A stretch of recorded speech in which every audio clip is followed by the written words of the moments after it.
When I first went on study abroad, I was super excited. Everyone always tells you it is the best experience of your life, and you won't want to come home by the time it's over.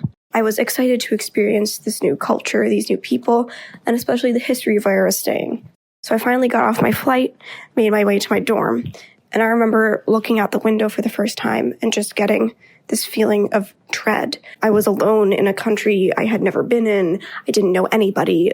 I was just thinking, what had I gotten myself into? So I called my family up and I said, to be honest, I don't know if I made the right choice.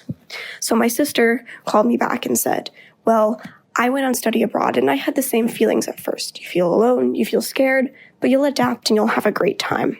So the first week went on. I met some very nice people. I saw some beautiful sights, but there was almost this veil over my eyes as if I wasn't really experiencing what I was seeing. People would always ask, how's study abroad going? What are you seeing? What are you doing? Are you having a good time? And there's such a pressure on you in study abroad to have this fantastic life-changing experience. So I would just kind of smile and nod. I would post pictures on social media detailing the places I went, but all of it was really quite hollow. I felt extremely lost and like I didn't have a purpose. I wasn't enjoying my classes. I was having trouble making connections, and I overall just was desperate to go home. My family had spent so much money on this trip, on my college, and the education I was receiving, and I was afraid that going home would make me a failure. So after 2.5 months abroad, I reached a point that I think was finally my breaking point. I felt like there was no escape. Like, if I went home, I was a failure, but if I stayed, I would have to continue to be miserable and alone. So I called up my therapist and I told him how I really felt. And this was a point where him and I together decided I needed to go home. This meant I would not receive any of the credits I had worked hard on in my classes. I would have to retake this semester, but I was just so desperate to get out of the situation, it didn't matter anymore. So 2 days later, I was on a plane home. I told all my friends I was leaving. I told my flatmates why I had to go.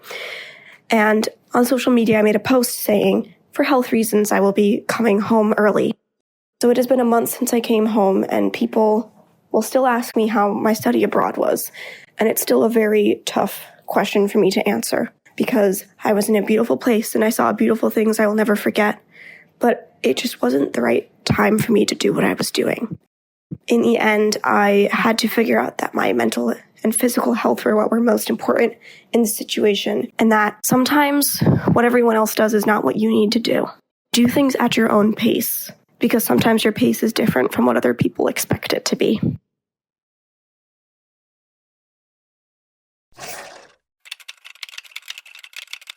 Oh my god, and we totally jumped off the cliff and had to swim all the way to shore because the dog chased us all the way to the end. Oh.